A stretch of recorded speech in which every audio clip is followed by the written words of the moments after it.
A little over 3 years ago, I bought the 4-inch Smith & Wesson M&P 2.0, and right away, I fell in love. Back in the day when the M&P first came out, I used to have one of the full-size ones as well as the compact, the 1.0, if you will. That 1.0, it made me a Smith & Wesson guy, and when I heard the 2.0 was going to compete with the Glock 19, as far as size and capacity, I knew I had to have one. Things escalated rather quickly from that point because I found myself sending the slide off to Floyd's Custom Shop to have the slide cut for an optic as well as the full Floyd slide treatment. For those of you that are wondering, this is the Defiance Cut by Floyd's Custom Shop.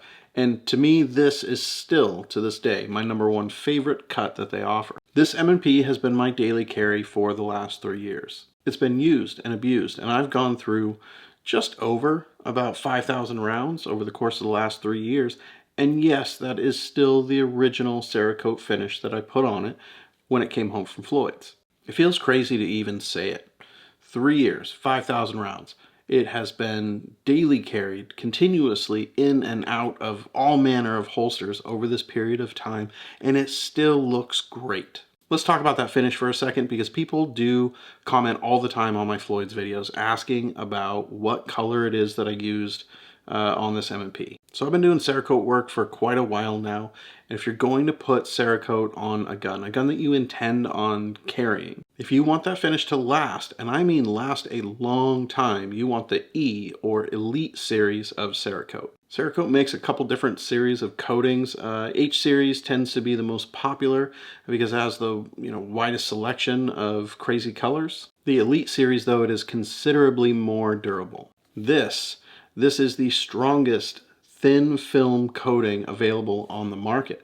And this color is E160 concrete. Amazingly, after all this time, after all the abuse that I've put this gun through, there's very little wear through on the Cerakote job. There's a couple wear through spots inside the magwell, which is really to be expected. There is a spot or two on the outside of the magwell, and to be perfectly honest, I think I sprayed it on just a little bit thin in that area. On the inside or bottom side of the slide, you have the typical wear marks that you would see no matter what type of coating a slide has on it, but that's it. Now this E series from Cerakote, it doesn't have quite the range of colors that the H series has. That's a sacrifice that had to be made in order to have the durability that the E series has. I mean, this is 5,000 rounds of usage.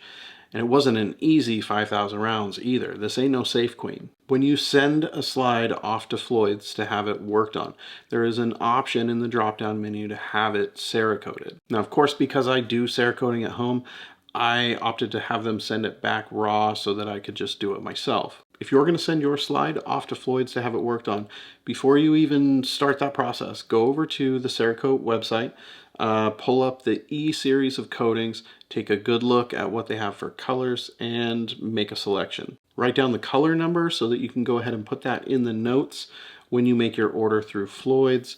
That way you get the color that you want. If you really want something from that H series of coating, they have a lot of metallics and cool colors and stuff. That series is durable. It's just not as durable as the Elite series. I have a couple other guns that have the H series coating on them. They've been beat up a little bit and it definitely shows. I can't imagine what they would look like if they were my daily carry like this M&P was. One thing to note that Floyd's has been talking about recently is that they're trying to work out a deal to get some DLC coating for slides that they work on. For those of you that don't know, DLC stands for Diamond-Like Carbon. Hands down, DLC is the most durable coating on the market. It's the most thin, durable thing that you can possibly put on a firearm. Cerakote gets sprayed on at like 0.25 mils. Don't ask how thin that is. It's freaking thin. DLC, however, when it gets put on, the layer of coating is actually too thin to actually measure reasonably. It's so thin, in fact, that it is highly unlikely that you will see any wear marks on the inside of the slide like you would with a Cerakote coating. The only thing is, DLC is black. That's it. You have your choice between colors as long as you choose black. Floyd's Custom offering DLC coating is great. It's very exciting, especially if you're sending a gun in to have an optic cut. put on it, potentially as some sort of competition type gun. You're going to want the most durable finish possible, and DLC is definitely it. Speaking of coatings, once I'm done with this video, the Floyd's Custom M&P, it is going to get stripped down and prepped for a recoat. It's been 3 years now. It's not that it's in bad shape, it's just that I'm a little bored with it and I got a little something special planned. You guys will see here in the next month or so what it is. You guys have probably already noticed that this color of Apex flat face trigger, it's not one that's offered on the website. Sorry guys, I color matched not only the Apex trigger, but the mag release as well as the magwell to the slide. It's a really good combination. And this gun would not be the same without that Apex flat face trigger. Putting the Apex trigger on this gun, that's what absolutely got me hooked on Apex. The only thing out there that actually beats it, as far as I'm concerned, is the trigger off of a good 1911 or 2011. If you try an M&P with a flat-faced Apex trigger, it's completely going to ruin you for shooting other polymer-framed, striker-fired pistols. In fact, it's probably going to ruin you for other guns, just period, hands down. Of course, like I said, I do have the Floyd's Custom Magwell down here. If you decide to add their magwell, you are either going to have to heavily modify your stock base pads from your mags, or go ahead and upgrade into Floyd's base pads. I really am a fan of these +6 base pads from Floyd's.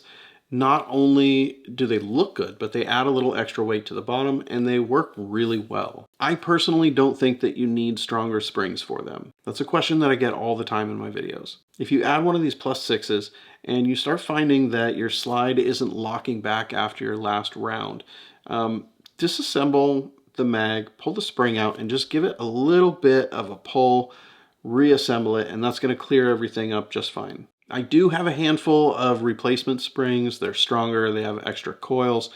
One of the things that I've noticed though is because they are longer, because they have more coils, you no longer get an additional 6 rounds in that mag. Some of the mags with the upgraded springs, I'm getting like +3, some I'm getting +4. It just really depends. That's my advice. Test the mags out. If you have an issue, stretch them out just a little bit. I'm not talking like stretch them, but just work them a little bit. Give them a little bit of love. Put them back together and see how they feel. This one right here, this one I did that with probably 2 years ago, and I haven't touched it since. I've never had a problem afterwards. It's not like you're, ruining the structural integrity of the spring or anything. Still working well 2 years later. But before you go doing anything with your springs, test them out and see how it goes. Now, of course, if you are using this as a carry gun, a +6 is kind of ridiculous on there. It's kind of going to screw up your concealment.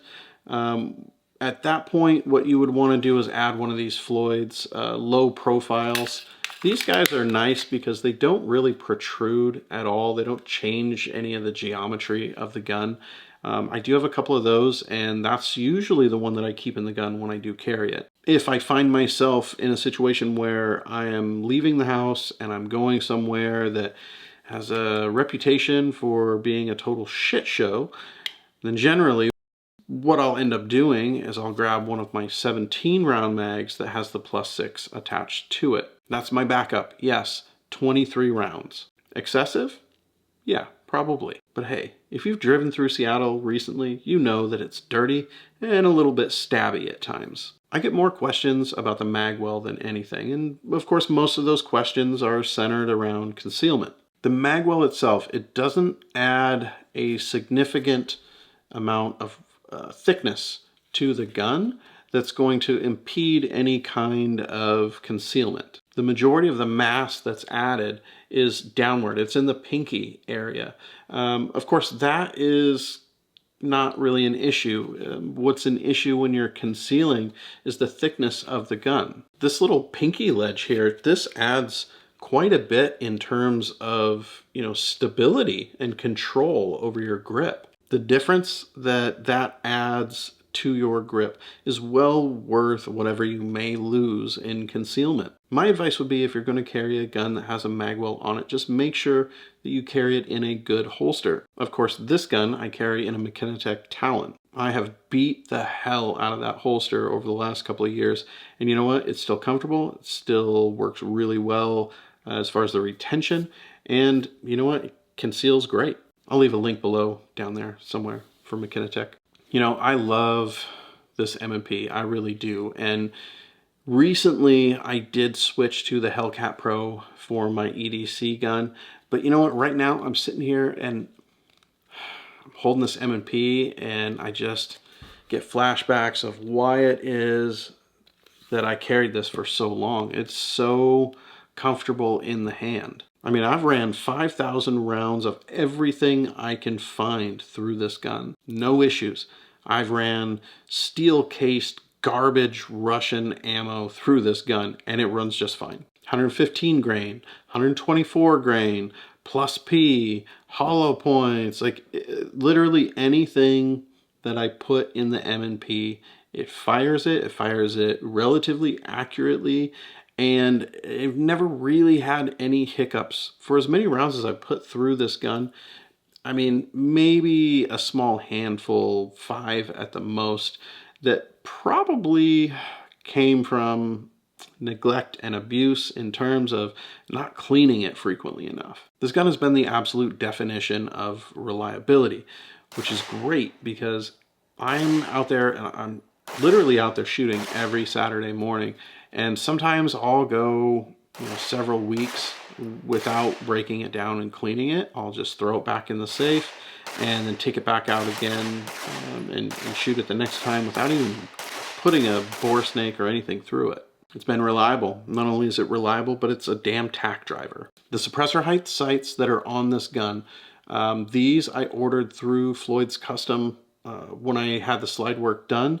Don't ask me what the heights are. I don't really feel like measuring them. Whatever, they're the ones that I ordered from them. And yeah, I can somewhat co-witness with the optic if that's something that you're worried about. For me, I don't put too much energy in being concerned about co-witnessing.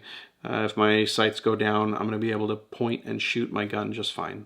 Now, when I first had this gun done, I had a Type 2 auto-adjust RMR put on it. That red dot was probably one of the biggest, dumbest purchases I've ever made. Lesson learned. The Holosun 507C, it ended up taking the place of the RMR, and honestly, I couldn't be happier than I am with this optic. My eye picks up that 32 MOA circle and 2 MOA dot way better than it ever did with the Trijicon RMR with that little, I think that one was 2 MOAs as well. I can adjust my brightness level where I like it and then lock it out with the Holosun, unlike the RMR, which was auto adjust and, to be perfectly honest, runs a little darker than what my eyes can handle. The Holosun has shake awake. I don't have to turn it off or worry about battery changes like I do with the RMR. The auto adjust RMR, it's just on all the time. From the time that you put the battery in until the battery dies, it's on. And then changing the battery on an RMR, as we all know, it means that you're going to have to readjust your dot, or at the very least, reestablish that you're still zeroed. And that's assuming that you didn't strip one of the screws or break one of them while trying to remove it. The Holosun, of course, it's a side-loading battery. So I remove a screw, I pull out the battery tray, swap the batteries out, boom, put a new one in, I'm back in business. I don't have to worry about anything at all. 5 minutes. No stripped screws, no re-zeroing. The solar panel, it's probably a bit of a gimmick if you ask me. Does it work? I couldn't tell you. I live in dark, rainy, cloudy-ass Washington, where solar systems don't function the best. Besides that, I change my battery once a year, so I never have to worry about it going down. Anybody watching that is in a state where you get enough sun for solar to work, and you have some experience using that solar panel, leave a comment down there. Let me know what you think. Now, over the years, I've considered putting an Apex threaded barrel on this gun and then adding a comp as well. But you know what? It handles really good as it is. And if you're going to send your slide into Floyd's to have it worked on, you have the option to port it. I personally think that porting is the better way to go, but that's a whole different video we can get into at a later time. Floyd's has a bunch of options for different slide cut designs. You can have your barrel ported and fluted. You can send it in to just have the slide cut to be able to put an optic on it. You can buy mag wells, mag extensions, springs, whatever you buy through them, you can expect the very best quality and craftsmanship. Not only that, but top-notch customer service. So it has been 3 years and 5,000 rounds later, and this Floyd's Custom M&P is still going strong. If you're on the fence about a Floyd's purchase, just do it already. You're not going to be disappointed. For now though, it's finally time to disassemble the Floyd's Custom M&P and get it ready for a facelift. I'll see you guys again real soon. Thanks for watching.